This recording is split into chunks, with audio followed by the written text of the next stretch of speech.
आइए श्री सत्यनारायण भगवान की कथा आरंभ करते हैं। एक समय की बात है, नैमिषारण्य तीर्थ में सौनकादि 88,000 ऋषियों ने श्री सूत जी से पूछा, हे प्रभु, इस कलयुग में वेद विद्या रहित मनुष्यों को प्रभु भक्ति किस प्रकार मिल सकती है तथा उनका उद्धार कैसे होगा? हे मुनिश्रेष्ठ, कोई ऐसा तप बताइए जिससे थोड़े समय में ही पुण्य मिले और मनवांछित फल भी मिल जाए। इस प्रकार की कथा सुनने की हमारी इच्छा है। सर्वशास्त्रों के ज्ञाता श्री सूत जी बोले, हे वैष्णवों में पूज्य, आप सभी ने प्राणियों के हित की बात पूछी है, इसलिए मैं एक ऐसे श्रेष्ठ व्रत को आप लोगों को बताऊंगा जिसे नारद जी ने लक्ष्मी नारायण जी से पूछा था और लक्ष्मीपति ने मुनिश्रेष्ठ नारद जी से कहा था। आप सब इसे ध्यानपूर्वक सुनिए। एक समय की बात है, योगीराज नारद जी दूसरों के हित की इच्छा लिए अनेकों लोकों में घूमते हुए मृत्युलोक में आ पहुँचे। यहाँ उन्होंने अनेक योनियों में जन्मे प्राय सभी मनुष्यों को अपने कर्मों द्वारा अनेकों दुखों से पीड़ित देखा। उनका दुख देखकर नारद जी ने सोचने लगे कि कैसा यत्न किया जाए जिसके करने से निश्चित रूप से मानव के दुखों का अंत हो जाए। इसी विचार पर मनन करते हुए वह विष्णु लोक में गए। वहाँ वह देवों के ईश भगवान नारायण की स्तुति करने लगे, जिनके हाथों में शंख, चक्र, गदा और पद्य थे, गले में वरमाला पहने हुए थे। स्तुति करते हुए नारद जी बोले, हे भगवान, आप अत्यंत शक्ति से संपन्न हैं। मन तथा वाणी भी आपको नहीं पा सकती। आपका आदि, मध्य तथा अंत नहीं है। निर्गुण स्वरूप सृष्टि के कारण भक्तों के दुख को दूर करने वाले आपको मेरा नमस्कार है। नारद जी की स्तुति सुन विष्णु भगवान बोले, हे मुनिश्रेष्ठ, आपके मन में क्या बात है? आप किस काम के लिए पधारे हैं, उसे निसंकोच कहो। इस पर नारद मुनि बोले कि मृत्युलोक में अनेकों योनियों में जन्मे मनुष्य अपने कर्मों द्वारा अनेकों दुखों से दुखी हो रहे हैं। हे नाथ, आप मुझ पर दया रखते हैं, तो बताइए कि वो मनुष्य थोड़े प्रयास से ही अपने दुखों से कैसे छुटकारा पा सकते हैं। श्री हरि बोले, हे नारद, मनुष्यों की भलाई के लिए तुमने बहुत अच्छी बात पूछी है। जिसके करने से मनुष्य मोह से छूट जाता है, वह बात मैं कहता हूँ, उसे सुनो। स्वर्गलोक व मृत्युलोक दोनों में एक दुर्लभ उत्तम व्रत है जो पुण्य देने वाला है। आज प्रेमवश होकर मैं उसे तुमसे कहता हूँ। श्री सत्यनारायण भगवान का यह व्रत अच्छी तरह विधानपूर्वक करके मनुष्य तुरंत ही यहाँ सुख भोग कर मरने पर मोक्ष को पाता है। श्री हरि के वचन सुन नारद जी बोले कि उस व्रत का फल क्या है प्रभु, और उसका विधान क्या है? यह व्रत किसने किया था? इस व्रत को किस दिन करना चाहिए? सभी का विस्तार पूर्वक बताएं। नारद जी की बात सुनकर श्री हरि बोले, दुख व शोक को दूर करने वाला यह व्रत सभी स्थानों पर विजय दिलाने वाला है। मानव को भक्ति व श्रद्धा के साथ शाम को श्री सत्यनारायण भगवान की पूजा धर्मपरायण होकर ब्राह्मणों व बंधुओं के साथ करनी चाहिए। भक्ति भाव से ही नैवेद्य केले का फल, घी, दूध और गेहूं का आटा सवाया ले। गेहूं के स्थान पर साठी का आटा, शक्कर तथा गुड़ लेकर सभी भक्षण योग्य पदार्थों को मिलाकर भगवान का भोग लगाएं। ब्राह्मणों सहित बंधु बांधवों को भी भोजन कराएं। उसके बाद स्वयं भोजन करें। भगवान का कीर्तन के साथ भगवान की भक्ति में लीन हो जाएं। इस तरह से सत्यनारायण भगवान का यह व्रत करने पर मनुष्य की सारी इच्छाएं निश्चित रूप से पूरी होती। इस कलिकाल अर्थात कलयुग में मृत्युलोक में मोक्ष का यही एक सरल उपाय है। इति सत्यनारायण व्रत कथा प्रथम अध्याय संपूर्ण। श्रीमन्नारायण नारायण नारायण, श्रीमन्नारायण नारायण नारायण, भजमन्नारायण नारायण नारायण, श्रीमन्नारायण नारायण नारायण। द्वितीय अध्याय आरंभ करते हैं। सूत जी बोले, हे ऋषियों, जिसने पहले के समय में इस व्रत को किया था उसका इतिहास कहता हूँ, ध्यान से सुनो। सुंदर काशीपुरी नगरी में एक अत्यंत निर्धन ब्राह्मण रहता था। भूख प्यास से परेशान वह धरती पर घूमता रहता था। ब्राह्मणों से प्रेम करने वाले भगवान ने एक दिन ब्राह्मण का वेश धारण कर उसके पास जाकर पूछा, हे विप्र, नित्य दुखी होकर तुम पृथ्वी पर क्यों घूमते हो? तीन ब्राह्मण बोला, मैं निर्धन ब्राह्मण हूँ, भिक्षा के लिए धरती पर घूमता हूँ। हे भगवान, यदि आप इसका कोई उपाय जानते हो तो बताएं। वृद्ध ब्राह्मण कहता है कि सत्यनारायण भगवान मनोवांछित फल देने वाले हैं, इसलिए तुम उनका पूजन करो। इसे करने से मनुष्य सभी दुखों से मुक्त हो जाता है। वृद्ध ब्राह्मण बनकर आए सत्यनारायण भगवान उस निर्धन ब्राह्मण को व्रत का सारा विधान बताकर अंतर्ध्यान हो गए। ब्राह्मण मन ही मन सोचने लगा कि जिस व्रत को वृद्ध ब्राह्मण करने को कह गया है, मैं उसे जरूर करूंगा। यह निश्चय करने के बाद उसे रात में नींद नहीं आई। वह सवेरे उठकर सत्यनारायण भगवान के व्रत का निश्चय कर भिक्षा के लिए चला गया। उस दिन निर्धन ब्राह्मण को भिक्षा में बहुत सारा धन मिला, जिससे उसने बंधु बांधवों के साथ मिलकर सत्यनारायण भगवान का व्रत संपन्न किया। भगवान सत्यनारायण का व्रत संपन्न करने के बाद वह निर्धन ब्राह्मण सभी दुखों से छूट गया और अनेक प्रकार की संपत्तियों से युक्त हो गया। उसी समय से यह ब्राह्मण हर माह इस व्रत को करने लगा। इस तरह से सत्यनारायण भगवान के व्रत को जो मनुष्य करेगा वह सभी प्रकार के पापों से छूटकर मोक्ष को प्राप्त करेगा। जो मनुष्य इस व्रत को करेगा वह सभी दुखों से मुक्त हो जाएगा। सूत जी बोले, इस तरह से नारद जी से नारायण जी का कहा हुआ सत्यनारायण व्रत मैंने तुमसे कहा है। हे विप्रो, मैं अब और क्या कहूँ?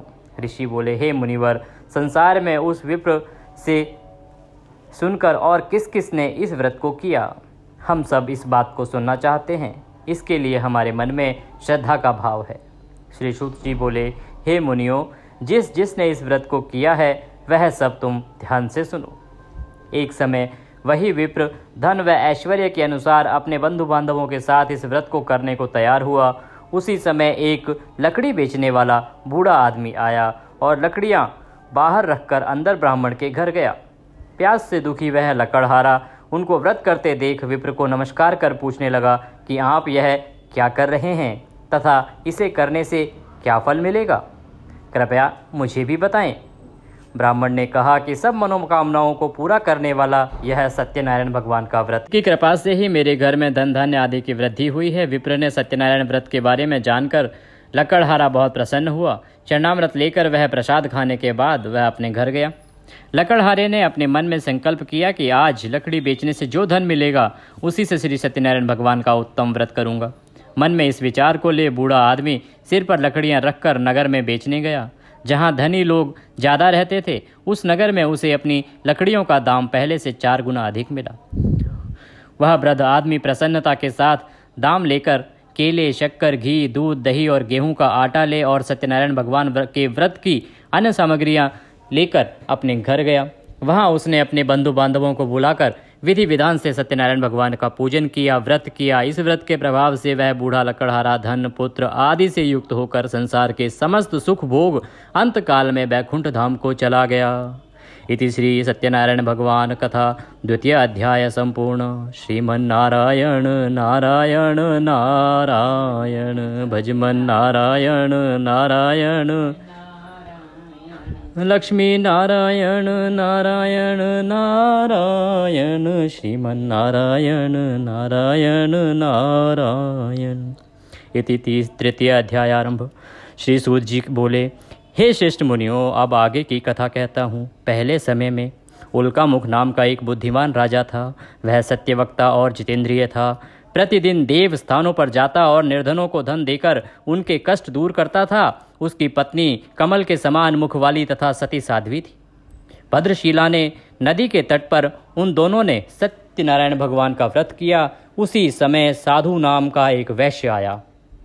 उसके पास व्यापार करने के लिए बहुत सा धन था। राजा को व्रत करते देख वह नियम के साथ पूछने लगा, हे राजन, भक्तिभाव से पूर्ण होकर आप यह क्या कर रहे हैं? मैं सुनने की इच्छा रखता हूँ, तो मुझे आप कृपया बताएं। राजा बोला, हे साधु, अपने बंधु बांधवों के साथ पुत्र आदि की प्राप्ति के लिए एक महाशक्तिमान सत्यनारायण भगवान का व्रत व पूजन कर रहा हूँ। राजा के वचन सुनकर साधु आदर से बोला, हे राजन, मुझे इस व्रत का सारा विधान कहिए। आपके कथानुसार मैं भी इस व्रत को करूँगा। मेरी भी संतान नहीं है और इस व्रत को करने से निश्चय रूप से मुझे संतान की प्राप्ति होगी। राजा से व्रत का सारा विधान सुन व्यापार से निवृत्त हो वह अपने घर को गया। साधु वैश्य ने अपनी पत्नी को संतान देने वाले इस व्रत का वर्णन कह सुनाया और कहा कि जब मेरी संतान होगी तब मैं इस व्रत को करूँगा। साधु ने इस तरह के वचन अपनी पत्नी लीलावती से कहे। एक दिन लीलावती पति के साथ आनंदित हो सांसारिक धर्म में प्रवृत्त होकर सत्यनारायण भगवान की कृपा से गर्भवती हो गई। 10वें महीने में उसके गर्भ से एक सुंदर कन्या का जन्म हुआ। दिनों दिन वह ऐसे बढ़ने लगी जैसे कि शुक्ल पक्ष का चंद्रमा बढ़ता है। माता पिता ने अपनी कन्या का नाम कलावती रखा।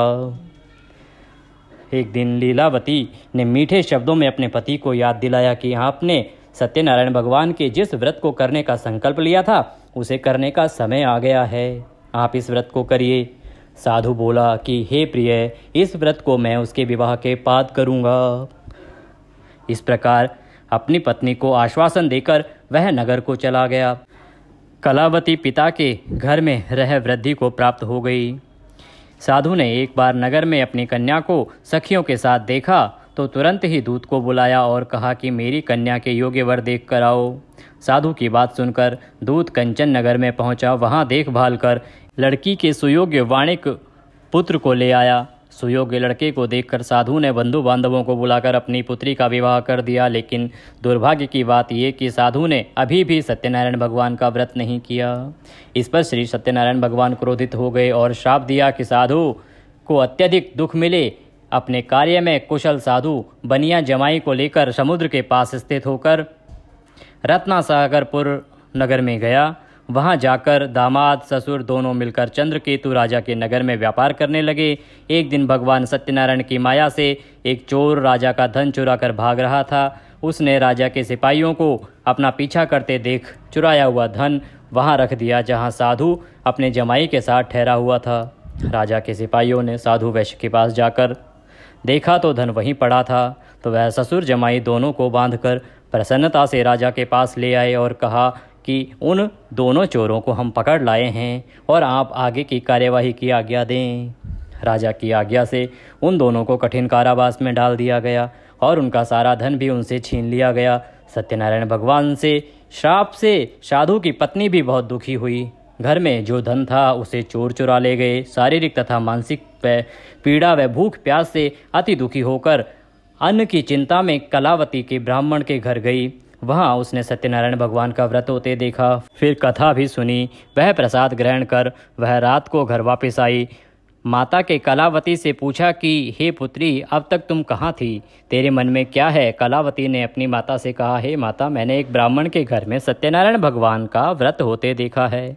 कन्या के वचन सुन लीलावती भगवान की पूजन की तैयारी करने लगी। लीलावती ने परिवार व बंधुओं सहित सत्यनारायण भगवान का पूजन किया और उनसे वर मांगा कि मेरे पति तथा जमाई शीघ्र घर आ जाएं। साथ ही यह भी प्रार्थना की कि हम सब के अपराध को क्षमा करें। श्री सत्यनारायण भगवान इस व्रत से संतुष्ट हो गए और राजा चंद्रकेतु को सपने में दर्शन दे कहा कि हे राजन, तुम उन दोनों वैश्यों को छोड़ दो और तुमने उनका जो धन लिया है उसे वापस कर दो। अगर ऐसा नहीं किया तो मैं तुम्हारा धन, राज्य व संतान सभी को नष्ट कर दूंगा।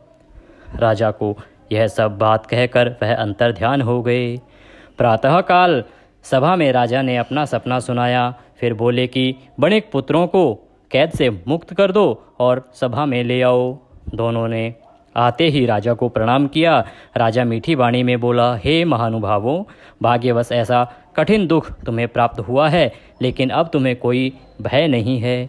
ऐसा कह राजा ने उन दोनों को नए आभूषण वस्त्र भी पहनाए और जितना धन उनका लिया था उससे दुगना धन वापस कर दिया। दोनों वैश्य अपने घर को चल दिए। इति सत्यनारायण भगवान व्रत कथा 3 अध्याय संपूर्ण।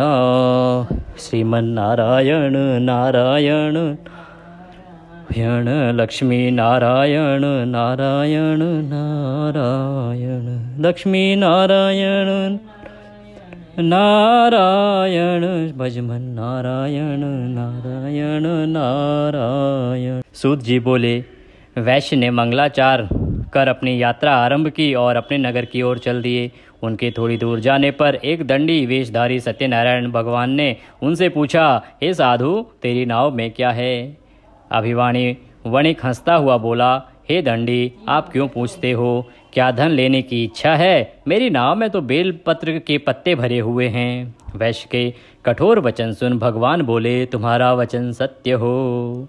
दंडी ऐसे वचन कह वहां से दूर चले गए। कुछ दूर जाकर समुद्र के किनारे बैठ गए। दंडी के जाने के बाद साधु वैश्य ने नित्य क्रिया के पश्चात नाव को ऊंची उठते देखकर अचंभित होकर माना और नाव में बेल पत्ते आदि देखकर मूर्छित हो गया। मूर्छा खुलने पर वह अत्यंत शोक में डूब गया। तब उसका दामाद बोला कि आप शोक ना मनाएं, यह दंडी का श्राप है, इसलिए हमें उनकी शरण में जाना चाहिए, तभी हमारी मनोकामना पूरी होगी। दामाद की बात सुनकर वह दंडी के पास पहुंचा और अत्यंत भक्तिभाव से नमस्कार करके बोला, मैंने आपसे जो असत्य वचन कहे थे उनके लिए मुझे क्षमा कर दें। ऐसा कहकर महान शोकातुर हो रोने लगा। तब दंडी भगवान बोले, हे वणिक पुत्र, मेरी आज्ञा से बार बार तुम्हें दुख प्राप्त हुआ है, तुम मेरी पूजा से विमुख हुए हो। साधु बोला, हे भगवान, आपकी माया से ब्रह्मा आदि देवता भी आपके रूप को नहीं जानते, तब मैं अज्ञानी कैसे जान सकता हूँ। आप प्रसन्न होइए, अब मैं सामर्थ्य के अनुसार आपकी पूजा करूँगा, मेरी रक्षा करो और पहले के समान नौका में धन भर दो। साधु वैश्य के भक्तिपूर्वक वचन सुनकर भगवान प्रसन्न हो गए और उनकी इच्छा अनुसार वर देकर अंतर ध्यान हो गए। ससुर जमाई जब नाव पर आए तो नाव धन से भरी हुई थी। फिर वहीं अपने अन्य साथियों के साथ सत्यनारायण भगवान का पूजन कर अपने नगर को चल दिए। जब नगर के नज़दीक पहुँचे तो दूत को घर भेजकर खबर करने के लिए भेज दिया। दूत साधु की पत्नी को प्रणाम कर कहता है कि मालिक अपने दामाद सहित नगर के निकट आ गए हैं। दूत की बात सुन साधु की पत्नी लीलावती ने बड़े हर्ष के साथ सत्यनारायण भगवान का पूजन कर अपनी पुत्री कलावती से कहा कि मैं अपने पति के दर्शन को जाती हूँ, तू कार्य पूर्ण कर शीघ्र आ जाना। माता के ऐसे वचन सुन कलावती जल्दी से प्रसाद छोड़ अपने पति के पास चली गई। प्रसाद की अवज्ञा के कारण सत्यनारायण भगवान रुष्ट हो गए। और नाव सहित उसके पति को पानी में डुबो दिया। कलावती अपने पति को वहां ना पाकर रोती हुई जमीन पर गिर गई। नौका को डूबा हुआ देख वह कन्या तो को रोता देख साधु दुखी होकर बोला कि हे प्रभु, मुझसे तथा मेरे परिवार से जो भूल हुई उसे क्षमा करें। साधु के दीन वचन सुनकर श्री सत्यनारायण भगवान प्रसन्न हो गए और आकाशवाणी हुई, हे साधु, तेरी कन्या मेरे प्रसाद को छोड़कर आई है, इसलिए उसका पति अदृश्य हो गया है।